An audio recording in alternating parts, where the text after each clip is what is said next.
Bueno, buenos días y bienvenidos y gracias por venir a la mesa sobre populismo sudamericano que organizamos con los y las colegas que nos conocemos hace años y trabajamos todos temas relacionados, así que creo que va a ser una mesa muy buena y muy interesante. Y con bastante pluralidad y diversidad de perspectivas. En realidad la mesa esta nace, como digo, de un común interés que tenemos todos sobre el populismo en general, la teoría del populismo, pero más específicamente sobre el populismo sudamericano, que en los últimos años, como sabemos, es un fenómeno que tuvo un renacimiento, y es muy fascinante para estudiar en su diversidad. Lo que nosotros nos preguntamos, vamos a empezar preguntándonos, creo, primero, ¿qué es el populismo sudamericano? ¿No? En los últimos años ha habido una multiplicación de artículos, de libros, que tienen títulos que son variaciones de el giro a la izquierda de Latinoamérica, la resurgencia de la izquierda latinoamericana, y parece haber un consenso que Latinoamérica giró a la izquierda por un lado, y por otro lado que gran parte o una parte de ese giro a la izquierda lo realizaron gobiernos y movimientos populistas. Sin embargo, no existe, como decimos nosotros en el abstract de la mesa, no existe un consenso acerca de qué es exactamente el campo semántico que denota el concepto de populismo de izquierda sudamericano, ¿no? Es algo que de alguna manera todos parecemos estar como de acuerdo que sucede, pero sin embargo no existe un consenso equivalente acerca de los límites precisos de esa definición. Pero no solo eso, sino que, como yo voy a decir, aún si uno dice, bueno, el populismo de izquierda sudamericano es un concepto de parecidos de familia que engloba a gobiernos como el gobierno del chavismo de Venezuela, el correísmo en Ecuador, el movimiento al socialismo de Bolivia, el peronismo kirchnerista en Argentina. En estos últimos 2 o 3 años, las divisiones entre gobiernos o partidos programáticos por un lado y partidos y gobiernos populistas por el otro parecen estar en tensión. O sea, los populismos sudamericanos hoy, esto voy a terminar con volviendo a este concepto, están haciendo cosas que parece que es imposible que los populismos hicieran, según la teoría. O sea, los casos que nosotros miramos están obligándonos a desafiar o ampliar la propia teoría sobre el populismo. Por ejemplo, los populismos gobiernan con relativa estabilidad por más de 10, 12 años, que era algo que no se suponía que un populismo podía hacer.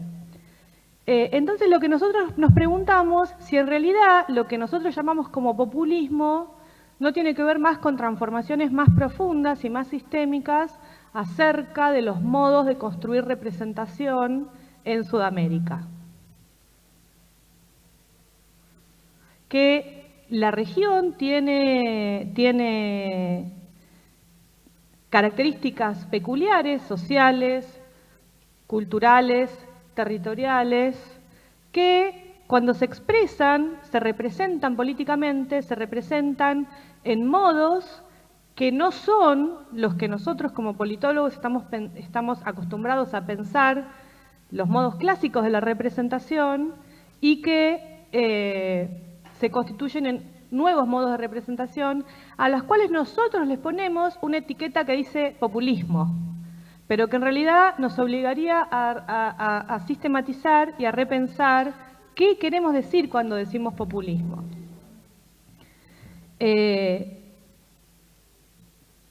Yo voy a hacer unos comentarios bastante generales y a situar en este mapa a las ponencias de los integrantes de la mesa.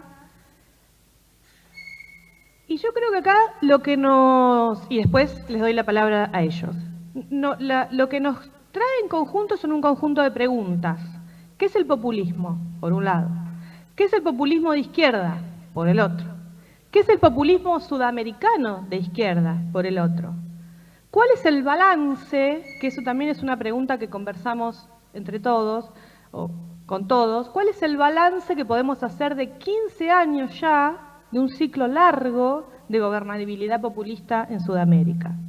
Y lo que a mí me interesa es qué es lo propio del populismo de izquierda sudamericano, ¿no? ¿Hay algo que podamos encontrar como lo propio? Creo que todo el mundo, cualquier persona que escribe sobre el populismo comienza con una discusión acerca de qué es el populismo, la variedad de definiciones que existen. Yo no lo voy a hacer, lo único que voy a decir es que creo que estamos todos de acuerdo en que nosotros utilizamos, cada uno tiene su propia definición, pero todos estamos en común que no usamos una definición económica del populismo. O sea, no entendemos al populismo como básicamente cualquier gobierno que gasta más de lo que recauda, que es la definición, digamos, común de populismo económico. No porque eso no exista o no porque no sea importante, sino porque nosotros creemos que hay una definición propiamente. Primero que esa definición económica tiene el problema de que el populismo se vuelve coetáneo a mal gobierno, ¿no? Segundo, a mala administración, para decirlo así, que hay una definición propiamente política del populismo, que el populismo es un fenómeno político que tiene que ver con generar, acumular y gastar poder político, ¿no? Cada uno puede definirlo como. Segundo, creo que todos estamos de acuerdo en que esta manera política uno lo puede definir de otra manera u otra, pero incluye dos cuestiones que para mí son centrales. Primero, la presencia de un líder, ¿no? Segundo, la presencia de una movilización que tiene características antagonísticas, que tiene características antisistema, que tiene características de uso de metodologías de protesta.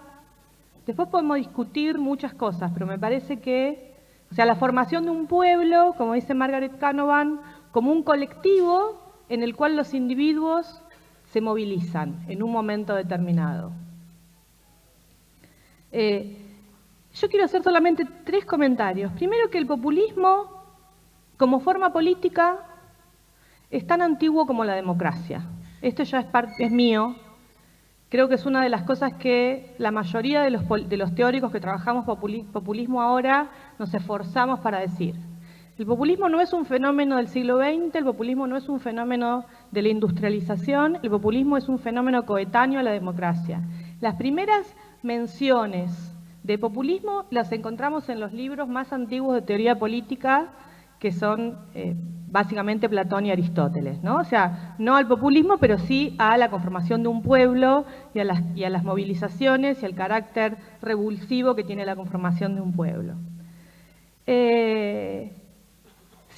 Sin embargo, ya también las primeras menciones al populismo son menciones peyorativas hacia el populismo. O sea, el populismo nace en su propio origen como un problema de y para la democracia.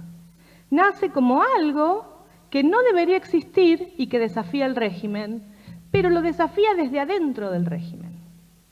No es como un tirano que viene de afuera o una agresión externa que viene de afuera, es algo que viene de adentro.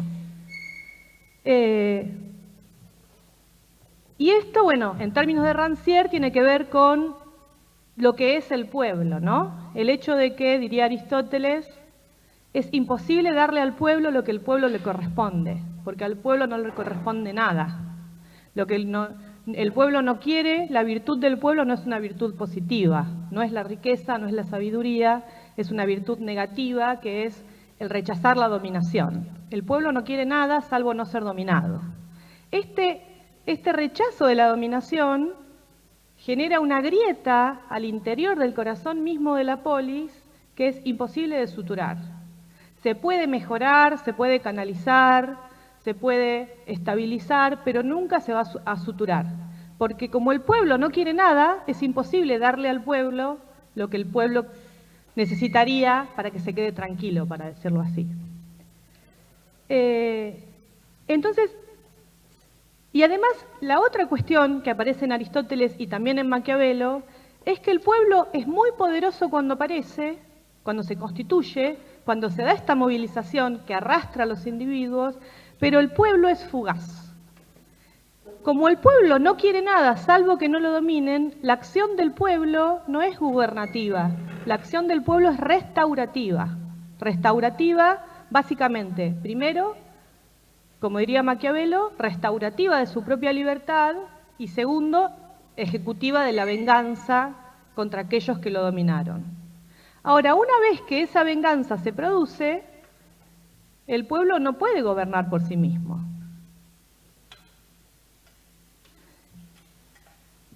El populismo, que aparece como producto de la democracia y como problema de la democracia, sin embargo, no muere. Esto es lo que encontramos. Por eso hay autores que hablan del populismo como fantasma de la democracia, como espejo de la democracia. Reaparece y reaparece y reaparece, y a nadie le gusta, y sin embargo reaparece y todos escribimos contra el populismo, pero reaparece y reaparece y reaparece. Y es este reaparecer, creo yo, el que tenemos que interrogar. Y al mismo tiempo, aunque es un fenómeno totalmente antiguo y un fenómeno totalmente poderoso, es un objeto de estudio marginal para la ciencia política actual. ¿Sí? Porque la ciencia política tiene el foco puesto en la estabilidad, en aquellas cosas que tienen que ver, que son conducivas a la estabilidad del régimen. Y el populismo es una de las principales fuentes de inestabilidad, ¿no? Entonces, nosotros estudiamos, ¿qué estudiamos? Partidos, instituciones, el parlamento, que son los pilares de la estabilidad. Pero el populismo es aquello que cuando aparece va en contra de esa estabilidad, por su propia naturaleza. El populismo nos permite identificar, sin embargo yo creo, y por eso estoy acá, que hay que estudiar el populismo, porque el populismo nos permite identificar puntos ciegos de la teoría democrática actual, cosas que no estamos estudiando y que deberíamos estar estudiando. El primero es que al estudiar el populismo necesitamos subvertir o dejar de lado el individualismo metodológico, que es el supuesto epistemológico de base de gran parte de la ciencia política actual. O sea, la premisa ontológica que supone que la unidad mínima de análisis de lo político es el individuo y sus rational choices, ¿no? Cuando en el populismo, en el pueblo, ni hay individuo ni hay rational choices. Entonces, es otra cosa lo que tenemos que estar mirando ahí. Para Aristóteles, los individuos son nosotros, que somos de herencia liberal, suponemos que primero existe el individuo y el problema es cómo se conforma la polis. Para Aristóteles es al revés. Primero es la polis y segundo se constituyen los individuos, ¿no? Y primero está el grupo. No, los que actúan nunca son individuos, son grupos, clases. Entonces, este es un punto. El segundo punto es que el segundo punto ciego es lo que yo ahora voy a llamar el residuo representacional que queda en todo arreglo institucional. El populismo nos alerta, como yo decía recién con la libertad negativa del pueblo, al hecho de que es imposible que ningún orden institucional, ningún orden constitucional, ningún orden político represente todo.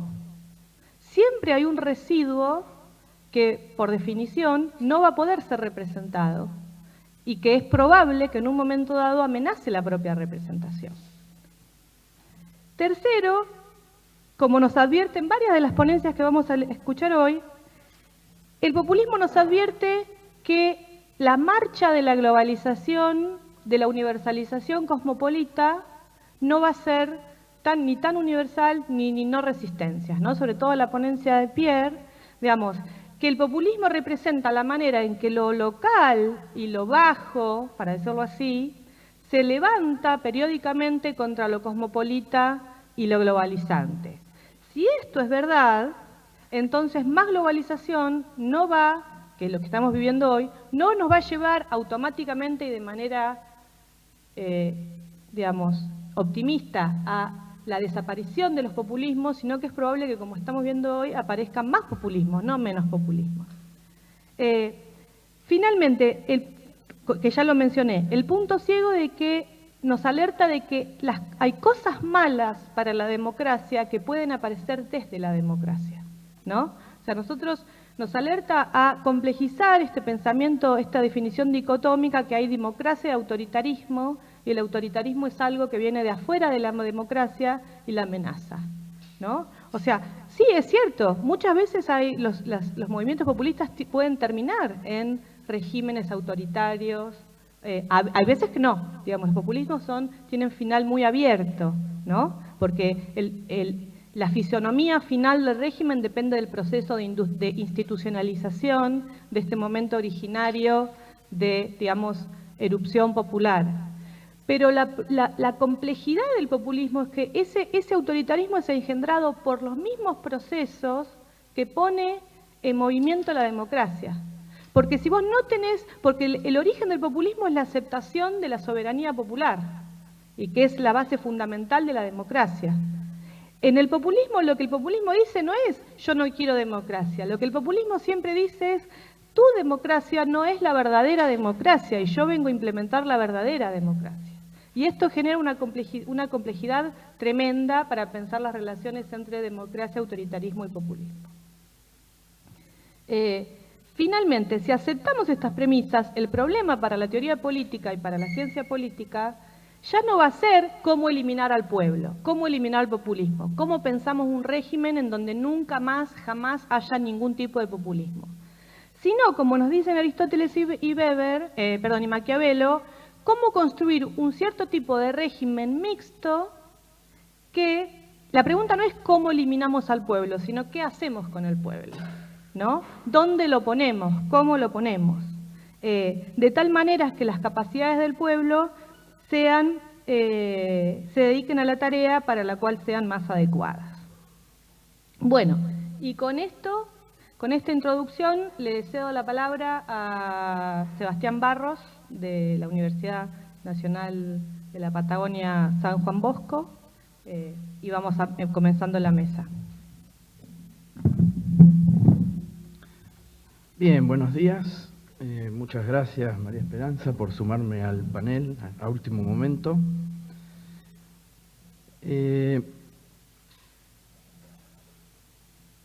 Mi rápida presentación, espero, es sobre el populismo como forma de representación.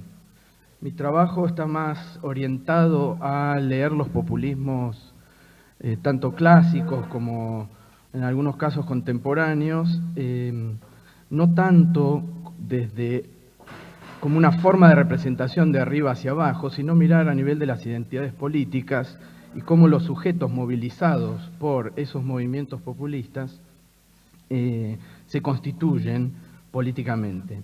Por eso me parece que, en primer lugar, es muy acertado pensar en términos de forma de representación y poder distinguir claramente entre formas de representación y contenidos representados. Creo que eso es un interesante acierto de María Esperanza para armar la mesa. Pensar que esa forma de representación constituye la estructura en la cual se relacionan ciertos contenidos. Eso nos va a permitir empezar a separarnos de estas ideas de que los populismos son los gobiernos que despilfarran recursos, etcétera. Es decir, puede haber perfectamente contenidos de todo tipo articulados de una manera definida, ¿no? Es decir, puede haber contenidos liberales articulados representados de forma populista, como espero mostrar, y que no es necesario mostrar tanto. Cuando uno va a las fuentes, al archivo, digamos, de los seguidores del primer peronismo, encuentra que esa idea de dignidad que está muy presente en ese discurso es una idea liberal de dignidad y de ciudadanía. O sea que va a estar articulado de una manera iliberal. Esa estructura, entonces, me parece que pensar la forma de representación como esa estructura en la que se disponen los contenidos, hay una manera de encarar esas formas de estructuración que a mí me parece muy relevante y como una tarea primordial de la que tienen los discursos políticos, que es la de definir cuáles son las diferencias que podrán enunciar distintos contenidos de manera legítima.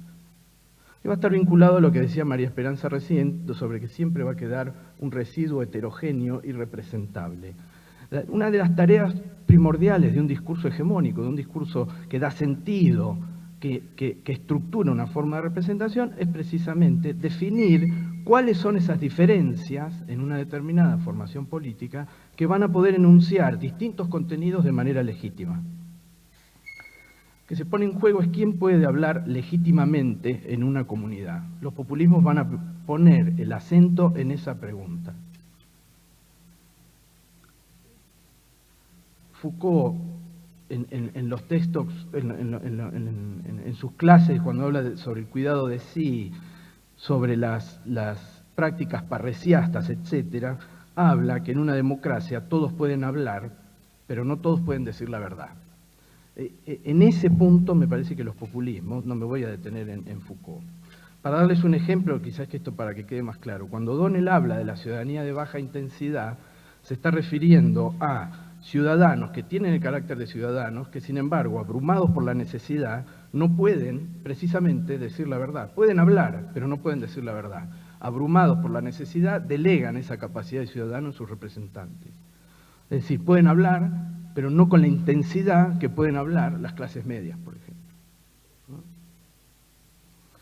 Entonces, el primer argumento que yo quería presentar es ese, que al menos uno de los aspectos, para mí es central y primordial, pero entiendo que eso puede ser discutible, de lo que llamamos forma de representación hacia la manera en que son distribuidos los lugares sociales en función de quiénes son aquellas personas que pueden legítimamente hacer uso de la palabra en la definición de la comunidad en que habitan. Para traer otro ejemplo y tratar de tomar algunos argumentos que presenta Enrique, por ejemplo, en su texto que ya tiene algunos años, ¿no?, sobre constitucionalismo y populismo. Enrique ahí habla de los procesos de autoconstitución de la sociedad civil y cómo eso se expresa políticamente. Bueno, ahí también hay un registro de exclusión cuando uno, por ejemplo, piensa la política, y acá estoy pensando la política desde la Patagonia, desde los territorios nacionales. Ese proceso de autoconstitución que Enrique describe muy bien, excluía precisamente a todos los ciudadanos de los que no eran prácticamente ciudadanos, a todos los habitantes de los territorios nacionales que recién tuvieron derechos políticos en la década del 60, ¿no?, del siglo XX. Las declaraciones que Torre toma de la Unión Industrial frente al Estatuto del Peón o frente al pago de los aguinaldos también muestran este tipo de cosas. Las declaraciones de Sanz aquí en Mendoza sobre la canaleta del juego y la droga. Fernando Sabater se llama yo tengo como Sabater, cuando dice el populismo es la democracia de los ignorantes, ese registro de inclusión, ahí hay una forma de representación, una gramática de representación que implica que hay una parte que debe gobernar el todo porque el todo es incapaz de autogobernarse. Obviamente que hay otras gramáticas de construcción identitaria, como por ejemplo una gramática más liberal. Cuando uno lee los racontos sobre la transición o el periodo post-apartheid en Sudáfrica, uno encuentra cómo eso irrepresentable, eso que era heterogéneo al campo de la representación del apartheid, es incluido en un régimen político, pero uno lo que encuentra que es incluido de una manera consciente de su contingencia en relación a esa comunidad que está representada y que va a ocupar un lugar de dirección de esa comunidad, y me refiero sobre todo a los discursos de Mandela, pero que automáticamente se piensa a sí mismo como una posición que puede representar contingentemente esa comunidad y volver a ser representado por otra diferencia. Que eso no es precisamente como que pretendo mostrar lo que sucede con los populismos. ¿Cuál sería la diferencia con la gramática anterior de exclusión? Bueno, que acá hay una parte que estaba excluida, que pasa a ser contada efectivamente como una voz legítima dentro de esa comunidad, y la relación entre parte y todo, que antes era de exclusión, ahora aparece como una relación que puede ser lógicamente resuelta, que se oblitera. otra lógica, otra gramática distinta a la liberal y distinta a esa lógica excluyente que describía en un primer lugar, son las lógicas autoritarias, que también describe O'Donnell en, por ejemplo, los textos sobre democracia micro y macro en Argentina, ¿no? Cómo el discurso autoritario precisamente se plantea frente ante o se plantea con un contenido antiplebeyo y antiperonista profundamente, ¿no? Ahí también la tensión que puede haber entre esa parte incluida y el lugar del poder también es resuelta de una manera autoritaria con la eliminación de las diferencias que no se acoplan a ese discurso autoritario. Mi argumento es que los discursos populistas, a partir de la forma que tienen de representar ciertas identificaciones populares, esto es un presupuesto con el cual yo leo los populismos, de distinguir entre identificaciones populares de la articulación populista de esas mismas identificaciones.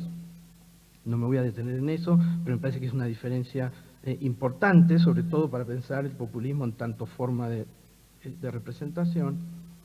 Los discursos populistas me parece que ponen a prueba constantemente a esa distribución de lugares que implica la gramática democrático-liberal, que yo intentaba describir con el caso sudafricano.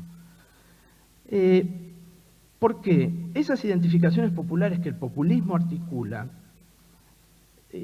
son identificaciones que al mismo tiempo que van a reclamar ser parte, ser una diferencia más dentro de esa articulación política, dentro de esa formación política.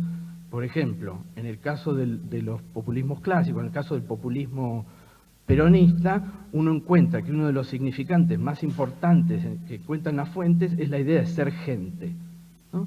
Tenemos el derecho de ser gente, tenemos el derecho de ir a la escuela con zapatos como va el hijo de el abogado de la esquina, y así sucesivamente. Y uno encuentra eso en las fuentes, en el archivo, en las cartas que le escriben a Perón, etc., ¿no? ¿Qué supone esa idea de ser gente? Esa idea de ser gente supone una parte que es incorporada a una determinada formación política. Una nueva cuenta de las partes, diría Rancière, como citaba recién María Esperanza. Pero al mismo tiempo, esa particularidad es articulada de una manera tal, en esta idea de la nueva Argentina peronista, que es al mismo tiempo parte y todo. Es una particularidad en tanto víctima de la exclusión, que ahora es incorporada, pero al mismo tiempo pretende tener la representación plena de la comunidad en la que habita. Esa tensión entre parte y todo me parece que es la que define la forma de representación populista, que pone el dedo en la llaga de esa imposibilidad de resolver la tensión que tiene la democracia en su interior desde el siglo V griego.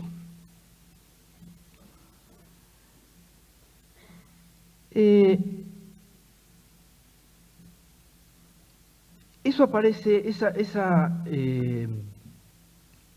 tensión que repito, me parece que define a las formas populistas de representación,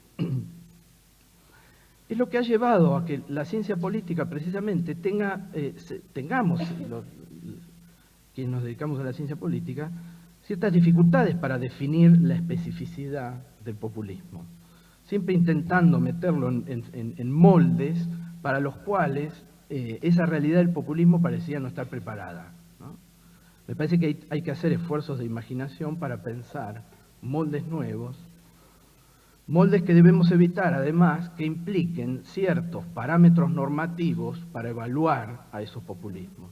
Las evaluaciones del populismo, ayer me acuerdo que se discutía eso en la presentación del libro de Enrique, la evaluación de los populismos no debe ser hecha, o por lo menos si es hecha desde parámetros normativos, esos parámetros normativos tienen que ser muy claros y explícitos para no caer en injusticias en esas evaluaciones, ¿no? Que era algo que ayer Javier Zelazny repetía allí.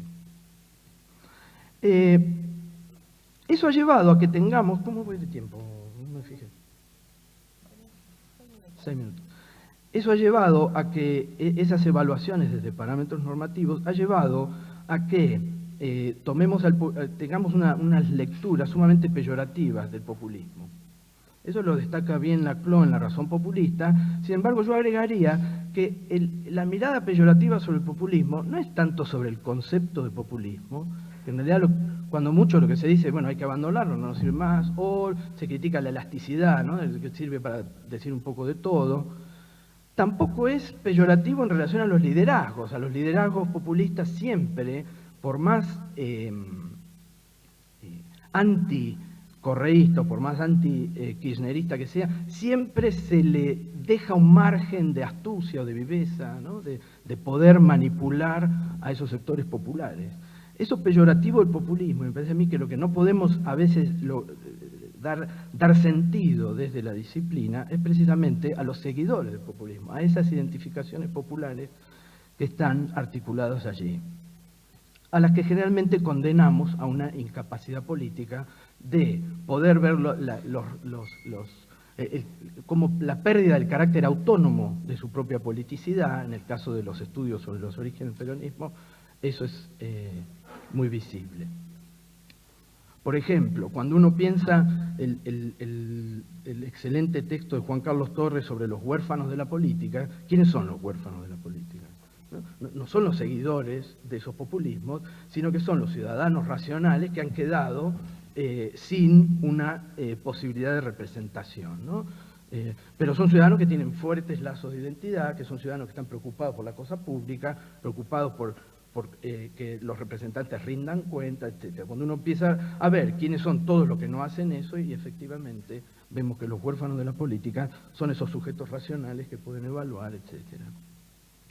El ejemplo de Guillermo O'Donnell y los abrumados por la necesidad, la ciudadanía de baja intensidad y la democracia delegativa, también tiene ese problema de condenar a una incapacidad política a esos sectores.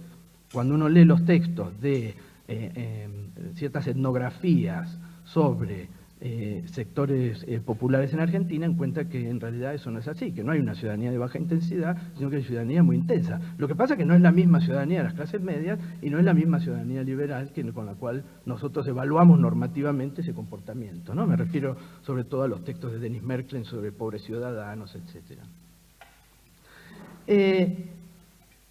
Entonces, bueno, para terminar, me parece que el populismo es una forma de representación que se constituye como una posibilidad cuando esas gramáticas que están dirigidas a esa incapacidad se rompen o se ponen en duda.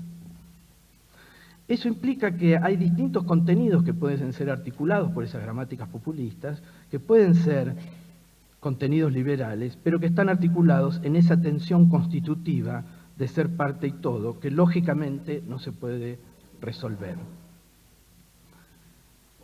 El problema, y con esto termino, como bien señalaba María Esperanza, es que esa tensión que no se puede resolver es la tensión democrática en sí misma. El populismo hace visible constantemente y pone el dedo y mete el dedo en la llaga de esa tensión. Y de nuevo ahí, antes que pensar en las formas en que pensamos el régimen democrático desde la ciencia política, habría que pensar la manera en que desde dentro de la propia lógica democrática aparece una determinada forma de representación, una determinada gramática que espectralmente, ¿no?, lleva a la visibilización traumática de eso que define a la democracia como un régimen radicalmente abierto. ¿Qué es qué? Que la democracia es un régimen que, partiendo de la igualdad de aquellos de quienes participan en esa vida comunitaria, constantemente introduce desigualdades. Desde el momento en que la lógica democrática es una lógica de ciudadanos libres, se introduce esa lógica igualitaria. Ahora, desde el momento en que esos ciudadanos libres pueden libremente, repito, convencerse unos a otros y dominarse unos a otros, introduce automáticamente una diferencia desigualitaria de poder. En esa tensión me parece que los populismos nos fuerzan a poner nuestra atención. Muchas gracias.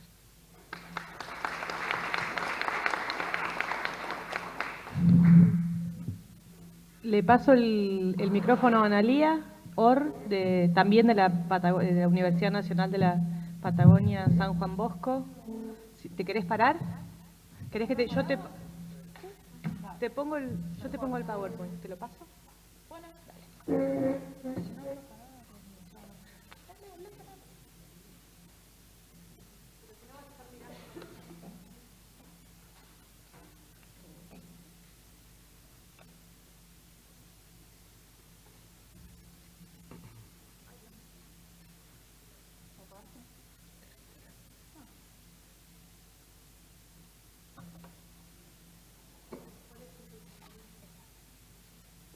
día.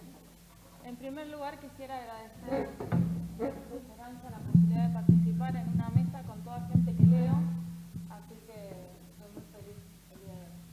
Espero que les guste. Bueno, gracias. Decía que agradezco esta posibilidad de estar participando en una mesa con gente a la que leemos y que vive con nosotros cuando en esas tardes, esas mañanas o esas noches estamos pensando cosas. Así que un gusto. Lo que vamos a conversar hoy es una pregunta que surge a partir de una inquietud, que es pensar de qué manera, si es que se produce, hay una traducción institucional del populismo. Sabemos que ha habido muchas críticas al respecto, que se acusa incluso al populismo de tener una capacidad de destruir instituciones. Sin embargo, creemos que es posible pensar en la construcción de otra institucionalidad, es decir, de una institucionalidad que tendría un contenido populista. Entonces, nos proponemos reflexionar en primer lugar sobre la relación entre populismo e institucionalidad, que es una relación controvertida, digamos que empiezo con algo que es complejo, que es controvertido y que puede ser sometido a discusión. Y entonces, buscando una forma de ilustrar esta relación y un poco conteniendo en este trabajo distintas experiencias, es que aparece como un objeto interesante a mirar los diseños curriculares de construcción de ciudadanía en el nivel de educación secundaria en la provincia de Chubut. Hay algo que a mí me interesa y que siempre, digamos, procuro pensar y busco pensar y quiero seguir pensando, que es cómo se materializan, digamos, cómo se traducen institucionalmente los discursos, ¿no? Estas gramáticas, los procesos políticos, de qué manera se hacen carne. O sea, en algún lugar, cada uno de esos discursos, de esos enunciados, de esos significados, se hacen carne en algo. Y de ahí construyen política. Entonces, busco incesantemente ejemplos o casos o cosas que indiquen presencia, ¿no?, de estos procesos. Y este es el ejercicio, sí. Como no podía ser de otra manera, hay que hacer referencia al problema de la definición conceptual del populismo. Esto está en el trabajo, no voy a ponerme a contarles textos que seguramente quizá ya conocen, pero aparecen problemas en la definición conceptual, que por supuesto María Esperanza señalaba hoy, problemas de estiramiento conceptual permanentes, adjetivación, que es digamos, otra fase inquietante del populismo. Por ejemplo, esto de los populismos moderados, yo lo pienso y no logro entender qué serían. La proliferación o multiplicación de conceptos creados, digamos, específicamente para cada caso. En un texto de Aboy Carles del 2001, se permite protocolizar cómo es el camino y dice: se comienza señalando lamentada ambigüedad, luego se produce un análisis de los distintos conceptos vigentes para terminar construyendo un concepto propio, ¿no? Ese es el camino que uno encuentra, y es verdad, lo encuentra en muchísimos textos sobre este tema. Eso, bueno, trae un problema para la comunicación, ¿no?, académica. Y otro factor que incide sobre este problema conceptual de la definición del populismo es algo que señala Sebastián en un trabajo muy interesante del año pasado, en donde afirma la existencia de estos momentos, ¿no?, momentos en el estudio del populismo. O sea, la complejidad del fenómeno, que muta necesariamente como todo fenómeno político y por supuesto humano, se agrega el problema de los abordajes en distintos momentos históricos y de la manera que ese populismo se ha entendido y trabajado en distintos momentos históricos. Bueno, en ese trabajo él señala estos momentos y es muy interesante para aquel que quiere empezar, por ejemplo, un camino de estudio sobre el populismo. Están citados, por supuesto, en el texto. necesariamente hay que, no sé si tomar partido, pero comenzar y adquirir o apropiarse de alguna definición del populismo, de alguna manera de entender el populismo.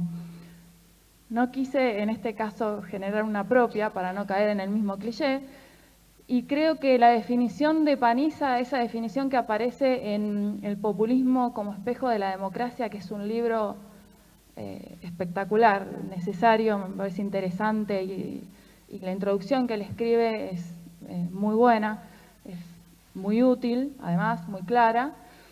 Ahí dice, el populismo es un modo de identificación, ¿sí?, característico de tiempos de inestabilidad y de desalineamiento, que implica una reedición de las fronteras sociales, ¿no?, un restablecimiento de las fronteras sociales conforme a nuevos lineamientos de los que previamente existían en esa sociedad.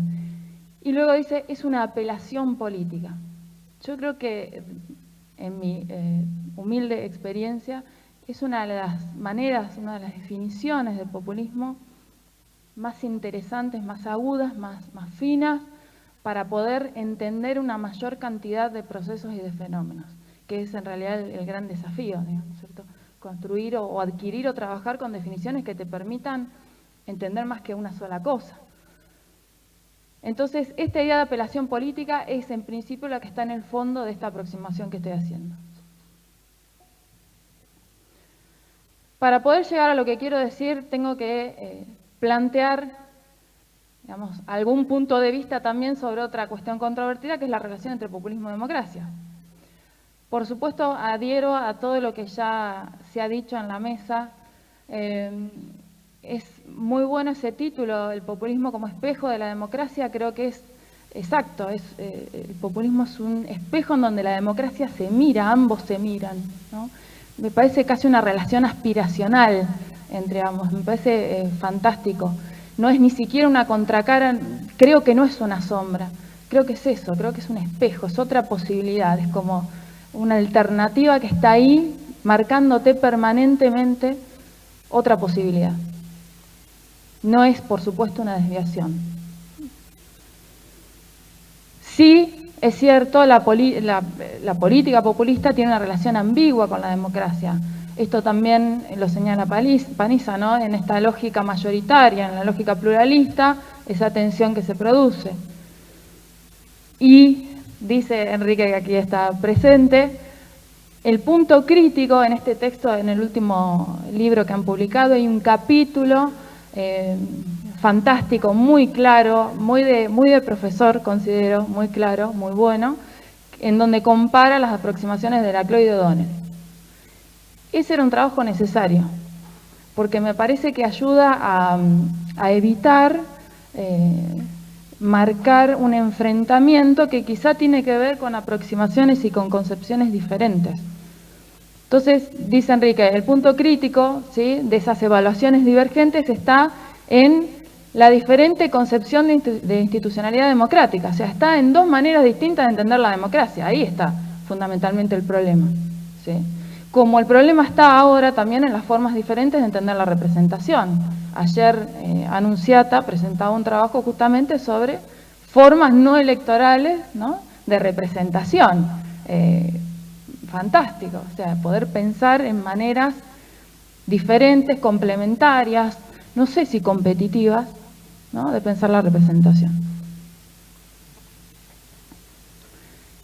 Y el nudo más duro es esta relación, ¿no?, entre populismo e instituciones. Ahora, la continuidad de los gobiernos denominados populistas nos obliga necesariamente a pensar que ahí hay una relación, que no son, no son distorsiones, no son casualidades, no son golpes de suerte, ¿no?, de líderes que, bueno, tuvieron un momento de espectacularidad y entonces lograron ganar una elección, sino que estamos hablando de procesos que efectivamente, o sea, más allá de cualquier idea o prejuicio, se están institucionalizando. Y eso en algún lado está hecho carne, ¿sí? Y eso es lo interesante, me parece, de buscar. Entonces, digamos, quizá empecemos a pensar en populismos de larga duración, no sé de qué manera podemos llamarlos, ¿no?, frente al prejuicio de pensar que son irrupciones momentáneas. Y dice María Virginia Quiroga en un volumen que compiló Esperanza el año pasado, que también es excelente y es una muy linda lectura, dice María Virginia Quiroga: la creación de pueblo, ¿sí?, ha implicado también el desarrollo de una amplia red de dispositivos institucionales. Y esto puede ser observado, digamos, empíricamente. Por supuesto, después Panizza dice, es obvio, ¿no? Es obvio que el populismo crea instituciones porque necesariamente necesita funcionar de alguna manera. El problema, claro, son las tensiones que concentra, ¿no? Dicho esto, y a partir de las observaciones que podemos realizar, por ejemplo, en la formulación de diseños curriculares, todos saben que ha habido reformas, ¿no?, en la educación, que hay contenidos nuevos, que hay planes nuevos, que hay provincias que están implementando ya diseños novedosos, con contenidos, con maneras de entender la educación nuevas, distintas. Pensar esta relación entre populismo y educación ciudadana implica desafiar una concepción liberal de la democracia. Implica pensar a ese sujeto ya no como en su estatus jurídico, ¿no?, de ciudadano, en términos estrictamente de sus derechos y obligaciones, como fue tradicionalmente enseñada la ciudadanía, sino haciendo énfasis en otra dimensión, y es muy interesante el discurso de los diseños curriculares, en donde aparece un imaginario del ciudadano que se va a producir, que es muy interesante porque lo percibe como un sujeto político que está dotado de capacidad. Esa capacidad en parte es adquirida por la educación, por esa educación, o sea, por la educación ciudadana que se da en las escuelas, en donde la educación secundaria es obligatoria, y en donde ese imaginario implica un sujeto que está movilizado, que participa, que discute formas de autoridad, que participa en la elaboración de normas, que está impulsado a participar de distintas formas de solidaridad y de participación comunitaria en distintos proyectos. Es notable, no sé si algunos aquí tienen experiencia en enseñar construcción de ciudadanía o registro de lo que eran las instrucciones cívicas, ¿no? Quizás generacionalmente los que tengan más de 40 tuvieron instrucción cívica. De eso a aquí hay un abismo que es realmente fascinante. ¿Ya llevo? ¿O 10? Me quedan. Bárbaro. ¿Y por qué es interesante mirar las políticas educativas? Bueno, Buenfil Burgos, a quien llego también por sugerencia de Sebastián y comentarios de Sebastián, dice: las políticas educativas construyen discursivamente a los sujetos, ¿sí? Ese sujeto no está dado, no está determinado de antemano, se lo va a construir, ¿sí?, en su subjetividad política a partir de distintas maneras de identificación, de la adopción de determinados rasgos, en este caso en la escuela, y con esta propuesta, es decir, con este perfil. Lo que tomamos, digamos, para pensar son, y para especificar, los diseños curriculares correspondientes al nivel de educación secundaria, primero, segundo y tercer año, que han sido implementados a partir de 2013, y cuarto año a partir de este año, de 2015. El marco normativo general está citado en el texto, tiene que ver con las resoluciones del Consejo Federal de Educación. El tipo de diseño que propone estos diseños curriculares es un diseño ciclado. Esto significa que no hay una distribución de contenidos como se hacía tradicionalmente, en donde vos tenías en un año unos contenidos, otro año otros contenidos, ¿no?, al siguiente diferentes, sino que son ejes que se intensifican, se complejizan o se amplifican año tras año.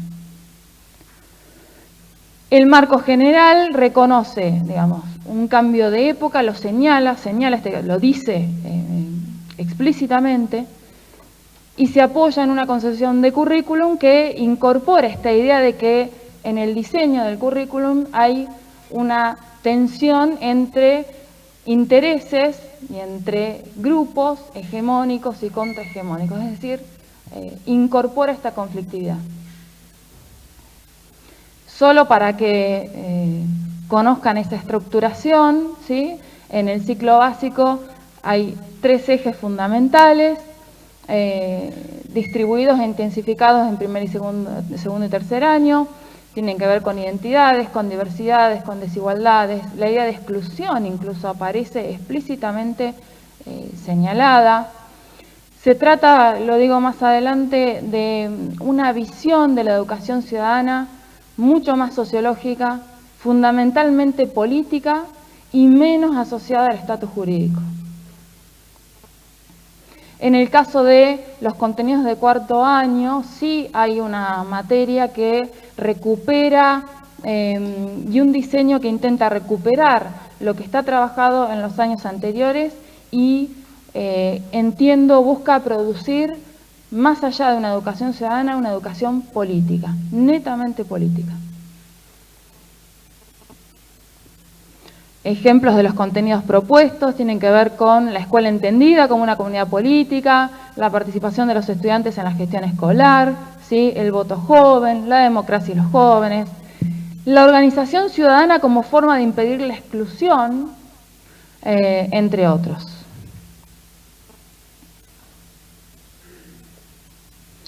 La manera en que estos diseños formulan la idea de ciudadanía, y lo dicen explícitamente, lo entienden como una práctica política permanente, no como una adquisición tradicional de saberes, sino como un saber hacer práctico que solo se puede realizar en la acción.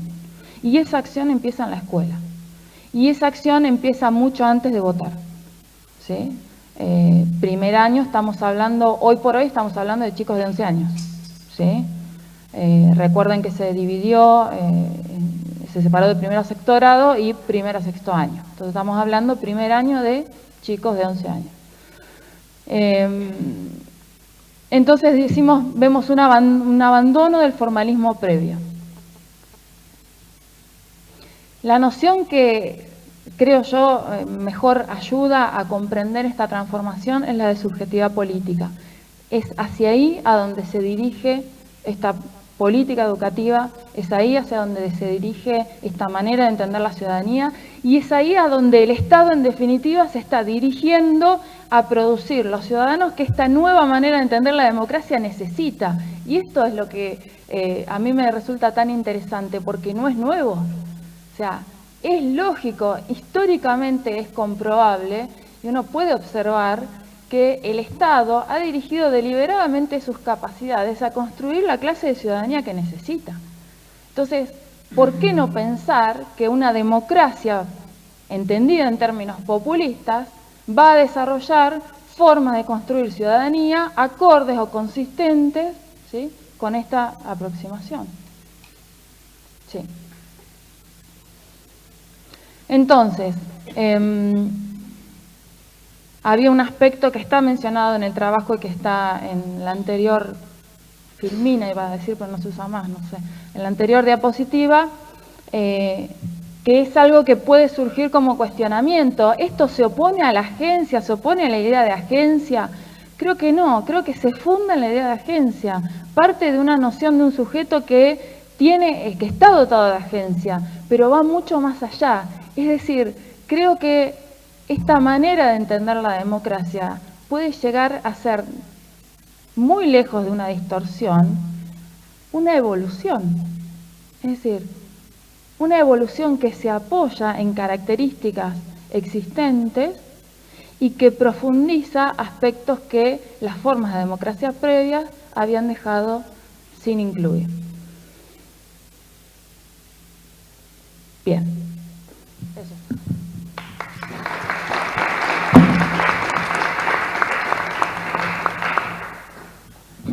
Lo invito a Enrique.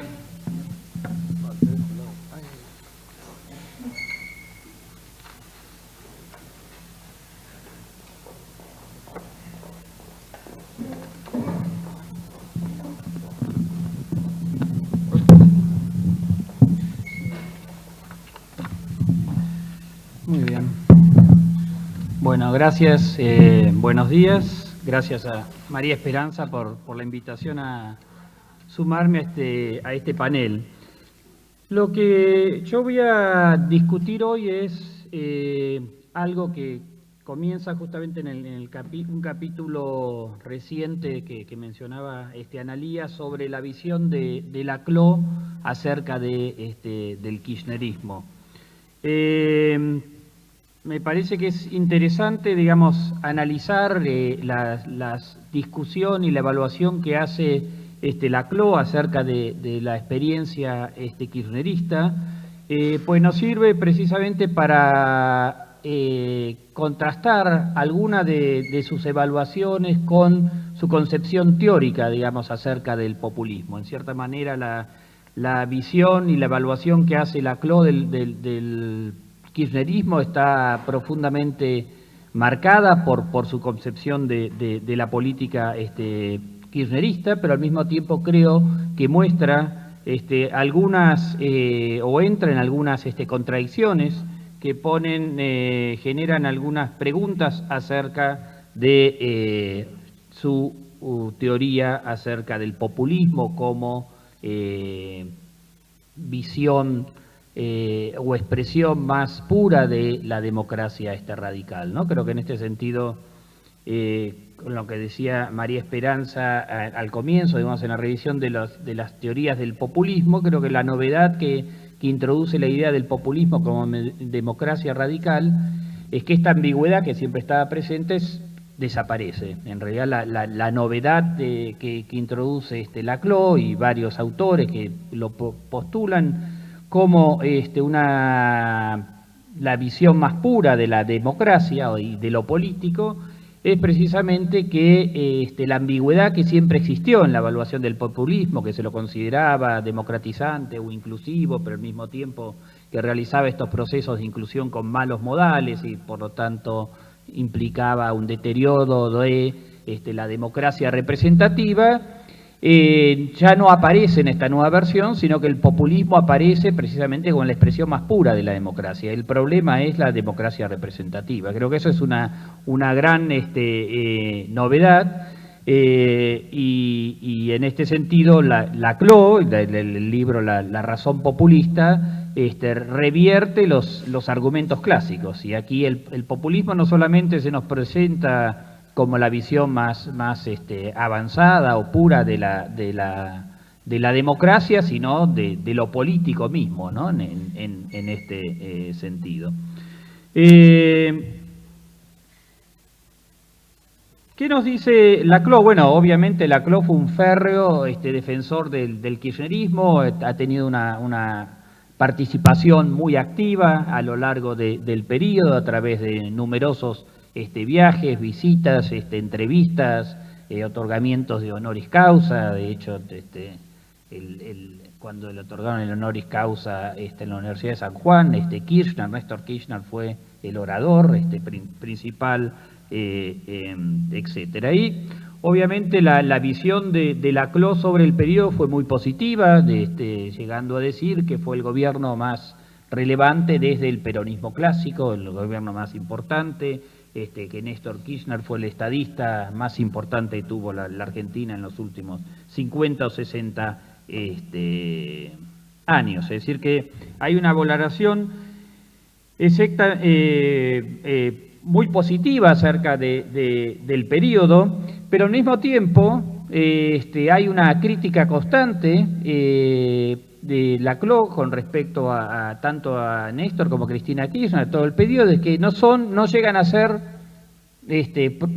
totalmente populistas, ¿no? Es decir, está esta contradicción entre esta evaluación positiva y al mismo tiempo esta crítica. El populismo nunca termina de decidirse por ser un populismo pleno y de hecho los califica, digamos, como un populismo a medias.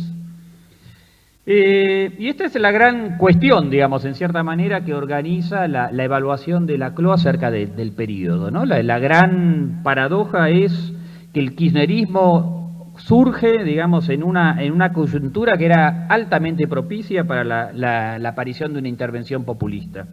Un periodo caracterizado justamente donde están todas las condiciones de texto para que surja este momento y este liderazgo populista,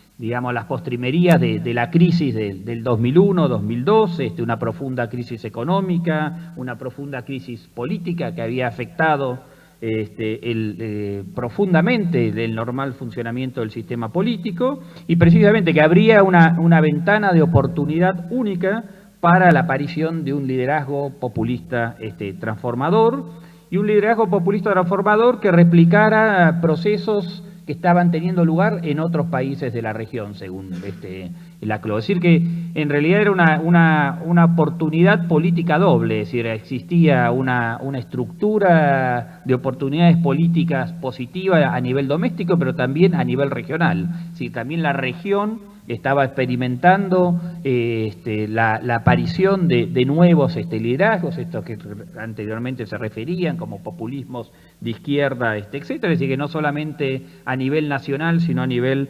regional, la oportunidad era... Ahora, sin embargo, esto para la CLO no ocurre, ¿no? Y esa es la gran pregunta que se plantea.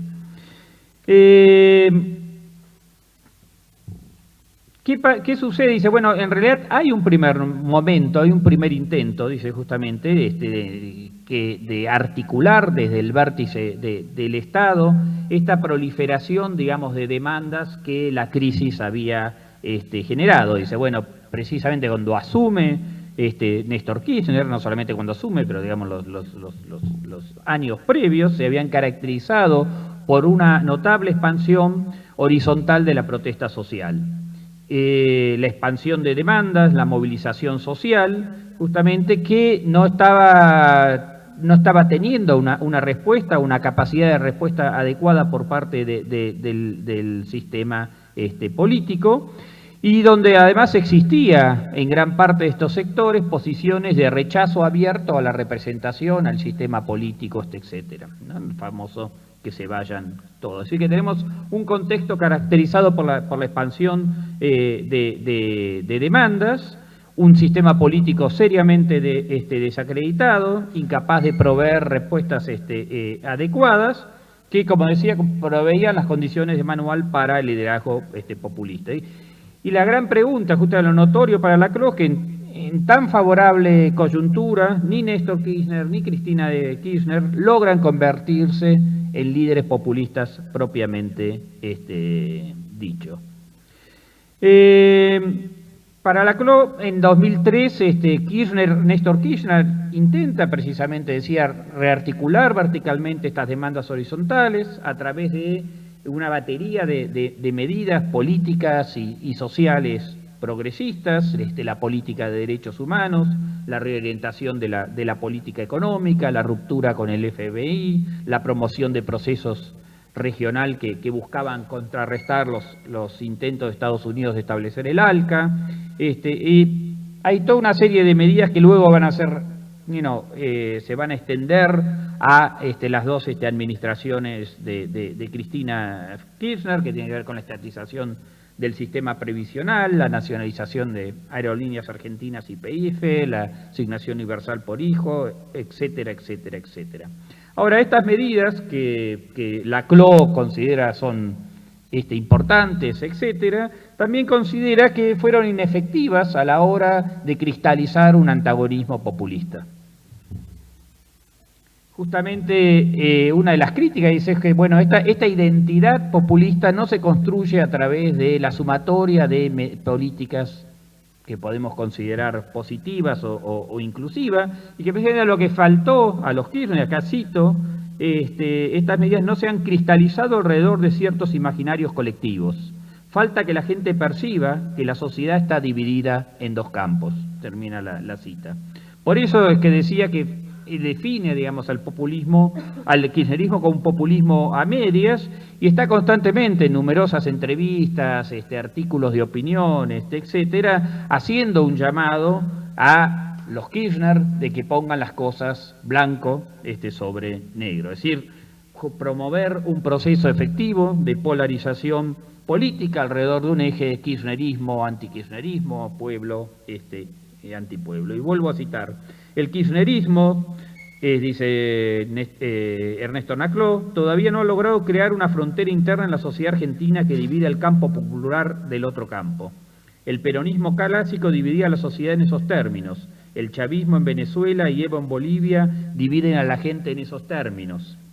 El kirchnerismo aún no ha llegado al punto de una cristalización de identidad popular que divida a la sociedad de esa manera. Termina es decir, y continúa, el kirchnerismo no ha logrado el tipo de subjetividad popular que el populismo no quisiera promover. Otra cita, lo que quisiera ver es una interpelación más fuerte a los sectores populares por parte del gobierno, porque presentar una especie de catálogo de medidas progresistas está muy bien, pero eso no es suficiente. Esas medidas progresistas tienen que ir cristalizándose a través de eslogan y símbolos que vayan presentando una visión radical de la sociedad, como lo hicieron eslogans del pasado, como patria o coloniaje, o Braden o Perón. Ese tipo de cosas es la que todavía está faltando para poner las cosas blanco sobre negro. Termina la cita. ¿Qué pasó, digamos? ¿Por qué, digamos, no lograron poner las cosas blanco sobre negro, digamos, parafraseando a Laclau?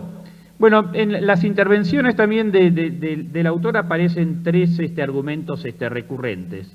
El primero tiene que ver con la estrategia discursiva, digamos, del kirchnerismo, sobre todo por su incapacidad para delimitar un enemigo claramente definido alrededor del cual promover este proceso de polarización populista. En la opinión de Laclau, al discurso kirchnerista le faltó esta atracción antagonista que es central, digamos, en generar un antagonismo de fuerte intensidad que es central para su definición de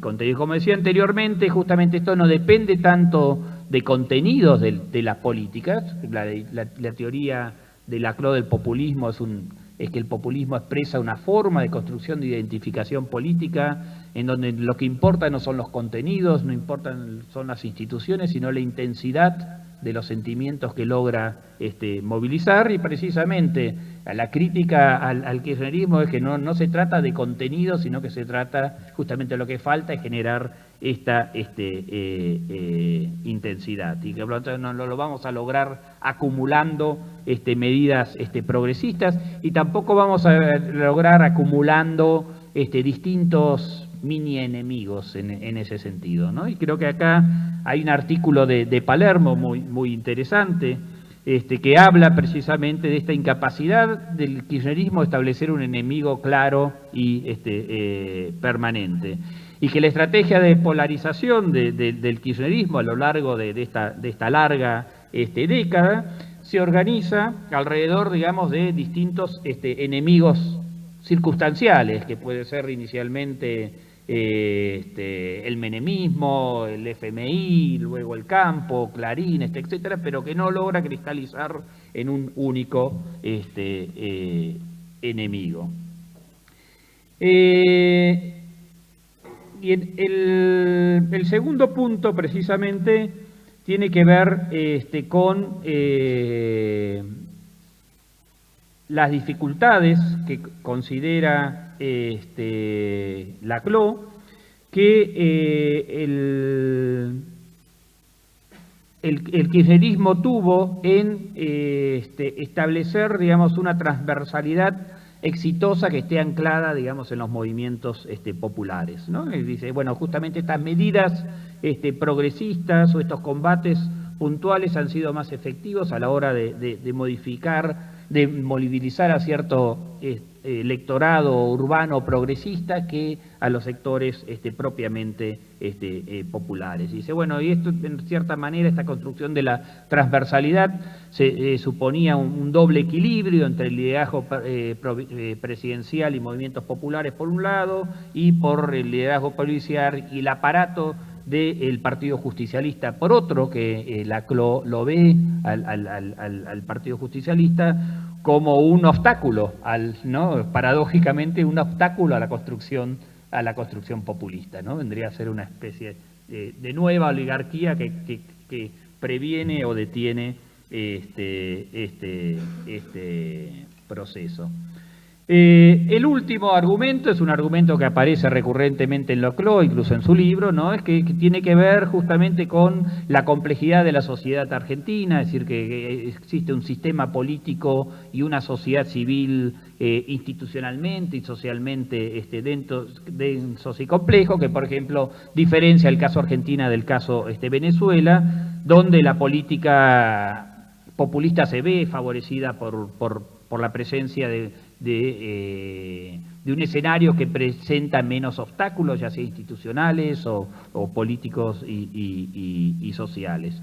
En cambio, en el caso argentino, justamente las interpelaciones de un líder se enfrentan con una pluralidad, digamos, de mediaciones que conspiran con el intento de establecer una unificación simbólica. Ahora, dicho esto, ¿no? Estos análisis, es interesante ver que a pesar, digamos, del estatus de populismo a medias que le atribuye al kirchnerismo, la evaluación de Laclau es extremadamente positiva acerca, digamos, del periodo, ¿no? Diciendo que precisamente Néstor es el mayor estadista que ha tenido la Argentina en muchas décadas y que el kirchnerismo justamente ha sido y esto creo que presenta ciertos problemas para su teoría del populismo, ¿no? Como expresión de la democracia radical y por lo tanto como estrategia privilegiada para la profundización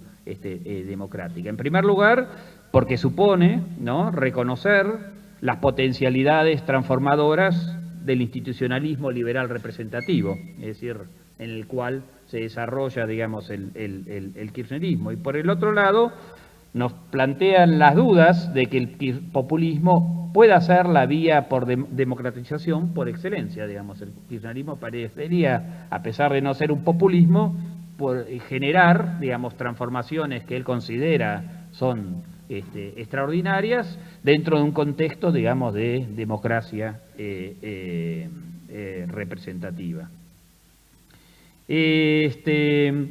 En realidad, si uno ve alguna de las intervenciones públicas de Laclau, bueno, trata de matizar justamente esta contradicción diciendo, bueno, que en realidad la política puede operar en un punto intermedio entre populismo e institucionalismo liberal, que el populismo sería justamente el momento de ruptura y este institucionalismo liberal como proveería el anclaje, él dice, institucional, y por lo tanto que es posible combinar institucionalismo y populismo. Ahora, no queda claro si este argumento, justamente este punto intermedio, se debe a las limitaciones que encuentra en el kirchnerismo y por lo tanto sería, digamos,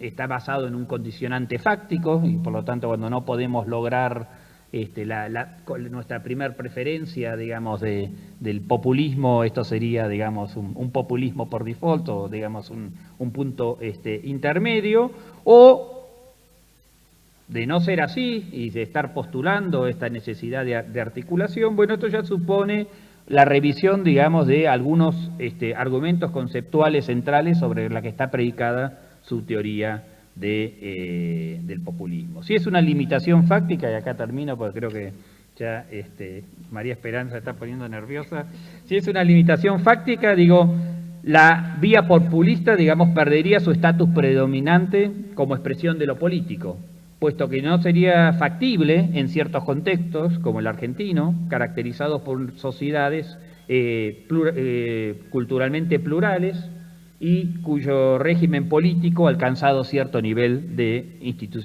densidad institucional. La estrategia, por lo tanto, populista quedaría reducida a una posibilidad entre varias alternativas, pero ya no es la estrategia por excelencia. Esto creo que va en contra de la idea, ¿no?, de la equiparación del populismo con la democracia, con lo político, etcétera. No sería una expresión de la política tout court, sino como una variante específica frente a otras políticas. Y la último punto, y con esto termino, también implica una revisión de algunos de los supuestos y de la teoría de la institucionalidad sobre los que se basa la teoría lacloniana del populismo, ¿no? Gran parte de la visión de las instituciones de Laclau se basa en una concepción asocial, hobbesiana del orden político, donde no hay cabida para una teoría de la legitimidad que pueda dar cuenta de la promesa normativa que está inscripta en las instituciones de la democracia, sino que más bien analiza siempre a la institucionalidad como determinada cristalización de relaciones de fuerza. Y acá cito: las instituciones no son arreglos formales neutrales, sino la cristalización de las relaciones de fuerza entre los grupos. A cada formación hegemónica habrá de corresponder una cierta organización institucional. Hay, por lo tanto, de preguntarse por las relaciones de poder existentes en la sociedad si se quiere develar el sentido de las instituciones. Por eso, cuando nuevas fuerzas irrumpen en la arena histórica, habrá necesariamente de chocar con el orden institucional vigente, que, más pronto o más tarde, deberá ser drásticamente transformado. Esta transformación es inherente a todo cambio profundo de la sociedad, ¿no? Es decir, que si las instituciones, obviamente, en esta teoría implican relaciones de fuerza, como dice Laclau, los procesos de cambio deben surgir por fuera del orden institucional. La verdadera política democrática, para Laclau, es aquella que el presidente rompe con el chaleco de fuerza de todo régimen político. De ahí su crítica, digamos, a la democracia representativa, pero que es una crítica, digamos, al institucionalismo en general, y que la política populista en realidad es una política trascendente, que rompe justamente o que trasciende el orden institucional, con un cuestionamiento radical al status quo, ¿no? Y en este sentido creo que esto es un problema de esta teoría, sobre todo una teoría que pretende ser democrática, ¿no? Más bien la teoría del populismo es una teoría de cambio de régimen que una teoría democrática propiamente dicha, y una teoría de cambio de régimen que además no tiene mucho para decir acerca del próximo régimen ni del contenido ideológico del régimen. Y creo que esto la hace particularmente problemática, ¿no? Como teoría, ya no simplemente como teoría democrática. Una teoría democrática no tiene nada que decir sobre los contenidos o la institucionalidad, creo que es muy problemática, pero creo además que, y hoy creo que se mencionaba, bueno, que es una apuesta muy riesgosa, ¿no? Porque como dice, no importan los contenidos ni la institucionalidad, sino la intensidad del antagonismo, y como dice Laclau, reconoce que el populismo puede ir para un lado o para otro. Bueno, como estrategia, yo diría, no sería mi estrategia privilegiada, ¿no? Trataría de buscar algún otro tipo de estrategia, etcétera. Entonces creo, y acá termino, creo que el análisis concreto de esta teoría nos lleva a iluminar algunas contradicciones y limitaciones, digamos, de la teoría, y nos invita, digamos, a pensar estrategias alternativas a la estrategia populista para promover la profundización democrática.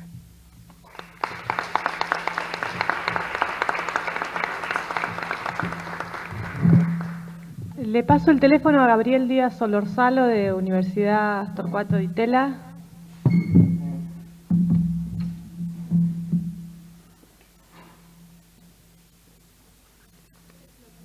La primera.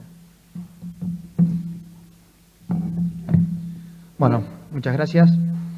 Me parece propicio lo que dijo Perusotti y el compañero Enrique acá antes de comenzar esta exposición, porque la idea ahora es avanzar un poco sobre los casos populistas propiamente dichos, tratar de hacer un poco una evaluación de la trayectoria que han tenido los populismos de Bolivia y de Venezuela. Básicamente vamos a tratar de hacer un poco de definición, pasar rápido una parte esquemática y tratar de entender de dónde viene el populismo para entender hacia dónde va, aprovechando de todo este tiempo que ha tenido en el gobierno, y entender su relación con la democracia, también algo que se mencionó, y finalmente también poder hacer un análisis sobre las condiciones, sobre la sustentabilidad y la permanencia en el poder, que me parece que es algo particularmente importante para poder hacer en este momento, en este tiempo, después del giro a la izquierda.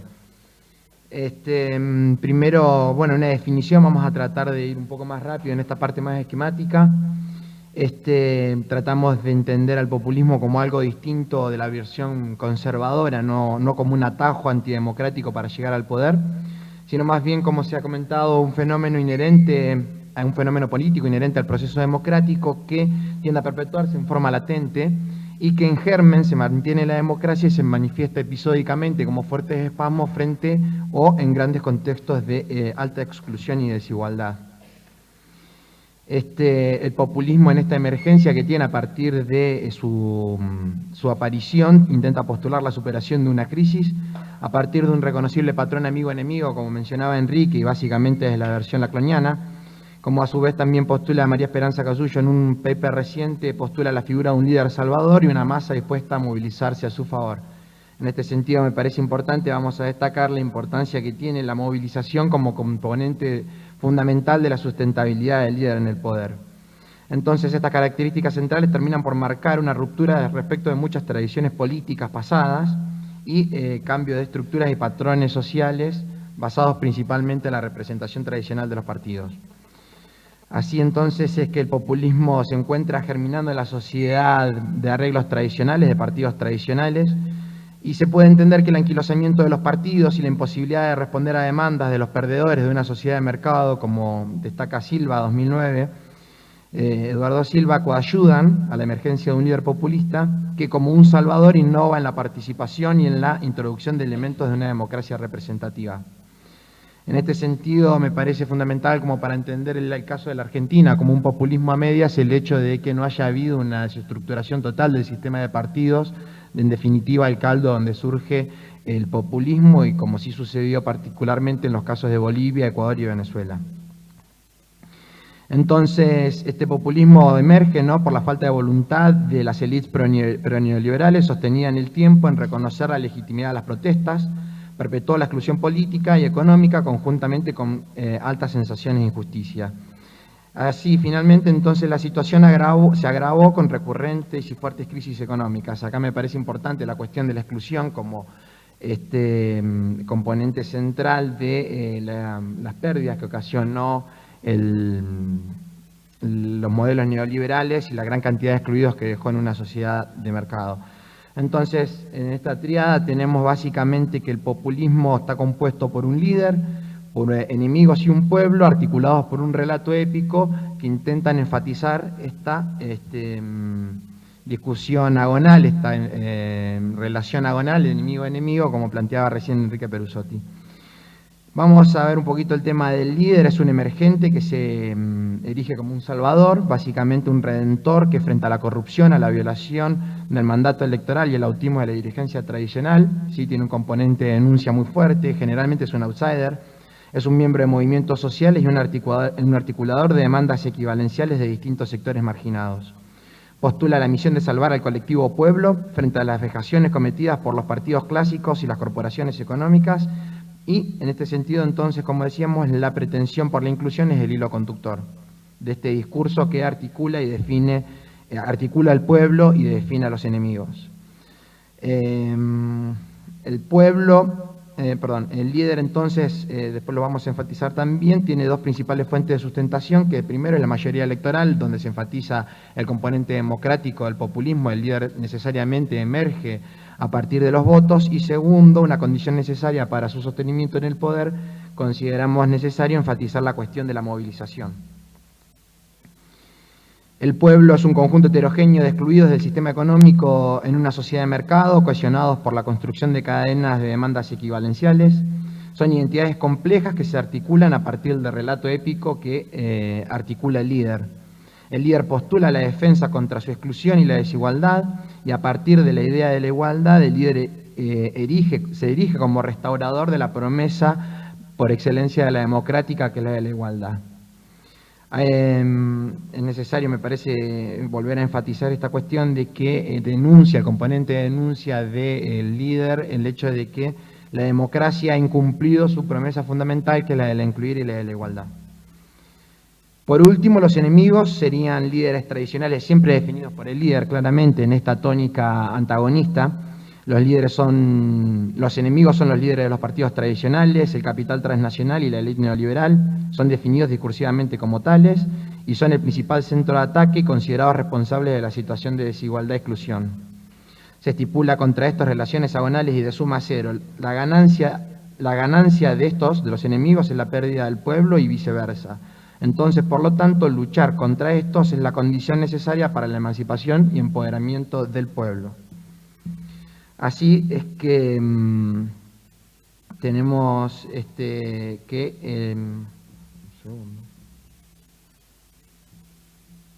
esta misma. La mediación populista está básicamente esquematizada por este gráfico, donde tenemos demandas heterogéneas por lo general que no son contestadas y son excluidas por los partidos tradicionales. Frente a esa alta situación de exclusión, se dirige un nuevo líder que principalmente es votado mayoritariamente por estas masas, extiende una nueva institucionalidad, el populismo extiende una nueva forma de extender vasos comunicantes con una sociedad que no estaba antes representada.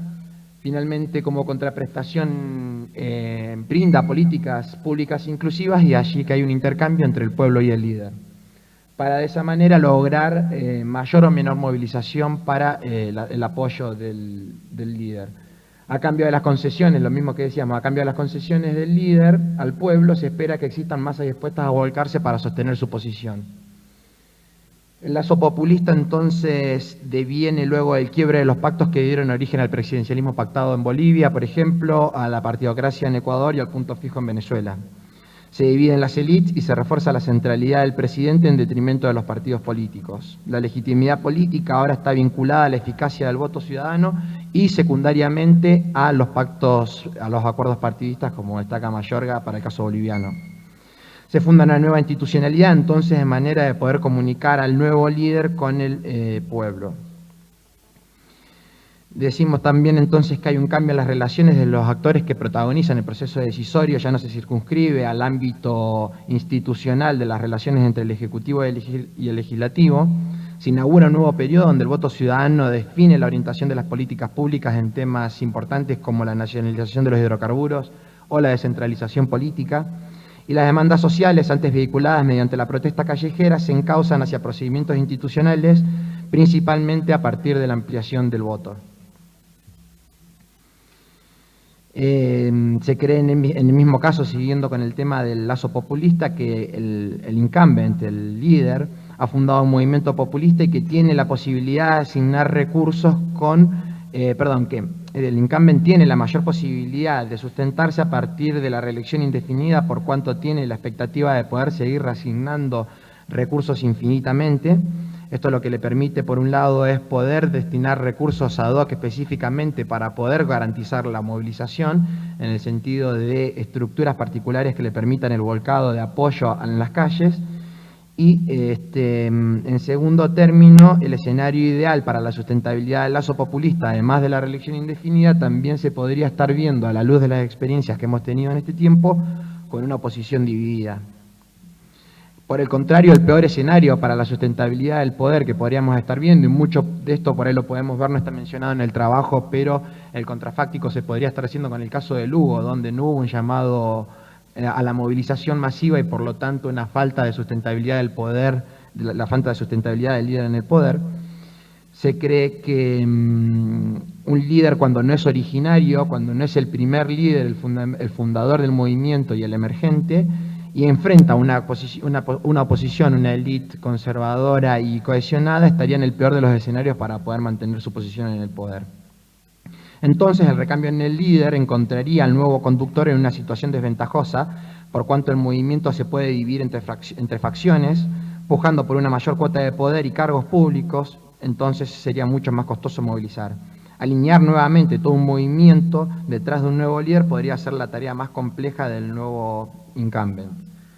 Esto particularmente pensado en la actualidad, la coyuntura que atraviesa Nicolás Maduro en Venezuela. Entonces así podemos establecer básicamente este cuadro de probabilidad de sustentabilidad del populista en el poder, donde según mayor o menor movilización y una élite cohesionada, una élite dividida, podríamos estar teniendo distintos resultados.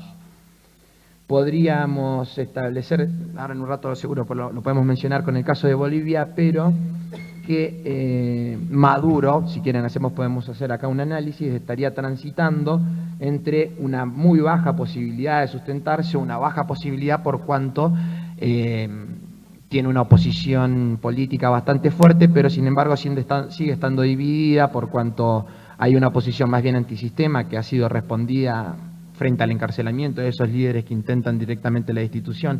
Por eso mismo se puede explicar esta estrategia que está tomando el presidente en Venezuela de dividir a la oposición para poder seguir sustentando su posición en la cúspide, dado la imposibilidad que tiene de movilizar adeptos a su favor por el recambio.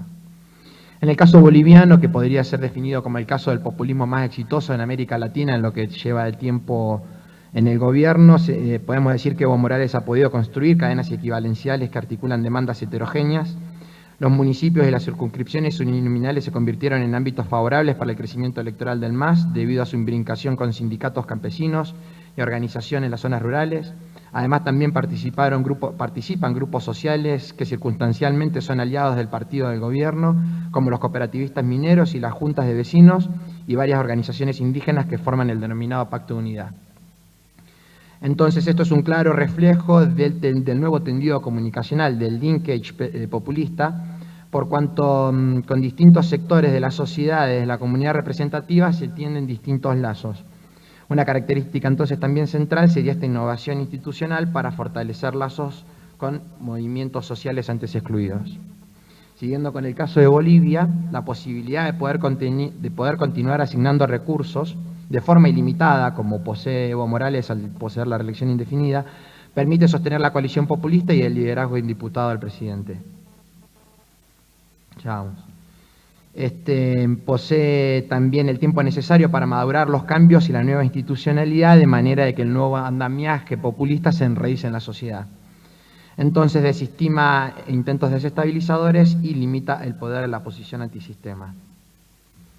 Vamos directamente a algunos hallazgos, en el sentido de que podemos analizar algunos rastreos de procesos que han pasado, esto va más adelante, en el sentido de que la experiencia latinoamericana demuestra que la presidencialización de la política en Bolivia y Venezuela es un fenómeno producto del voto masivo de los líderes populistas. El desacuerdo con las lógicas partidarias, los votantes dieron cuenta de la situación de marginalidad al elegir decididamente a representantes por fuera de los partidos tradicionales. Los partidos tradicionales no pueden funcionar como el modelo idílico en América Latina. Esto vamos adelante. La caída de los, por la falta de arraigo en la sociedad o a la alienación de sus líderes en América Latina, la democracia se extiende generalizadamente hace 30 años, mientras que los partidos no pueden seguir enriqueciendo el lazo representativo. Entonces hay una contradicción. Mientras tenemos más democracia, tenemos partidos menos fuertes. La caída de los índices de filiación entonces puede ser un indicador en este sentido. Y las apelaciones vagas y poco programáticas, como destaca Casullo en alguno de sus papers, no son patrimonio exclusivo de los populismos, como se decía antes, tampoco no se define a priori ideológicamente el populismo, sino una característica central también de los partidos mayoritarios de América Latina. El nuevo tendido institucional de populismo hace las veces de vasos comunicantes para un sistema de partidos constreñidos, y la innovación busca revertir el aislamiento de los decisores políticos sobre los sectores excluidos de la ciudadanía. La membresía concomitante de los líderes de movimientos sociales con algunos partidos menores excluidos del pacto liberal pueden ser la explicación por qué los partidos aún son importantes, enfatizando también su rol en la movilización. Entonces la sustentabilidad vendría a estar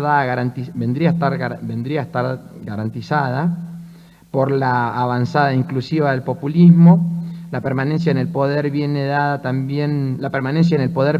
da tiempo a la maduración de vasos comunicantes y al asentamiento de nuevas instituciones.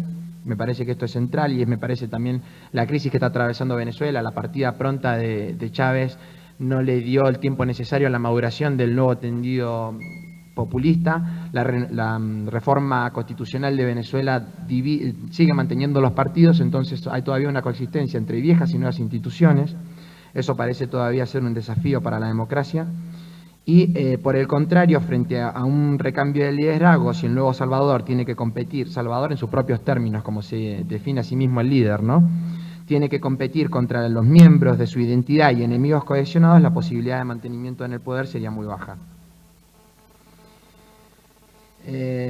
Finalmente, resulta complejo anticipar los efectos sobre el sistema democrático que tendría una eventual caída de un gobierno populista que ha accedido a los votos mediante el gobierno, y la introducción de elementos de la democracia radical, como sugiere la CLO, podría ir en sintonía con el mejoramiento sustantivo del régimen democrático. La pretensión ronda en torno al constante entendido de cadenas y nuevos vasos comunicantes con la sociedad. Entonces, finalmente, el populismo visto, entonces, de esta manera y analizado en el paper presentado, denuncia como injusto el acuerdo excluyente para reparar la promesa democrática de la igualdad, la promesa incumplida por el pacto liberal de los partidos, y de ese modo enfatizar la democracia.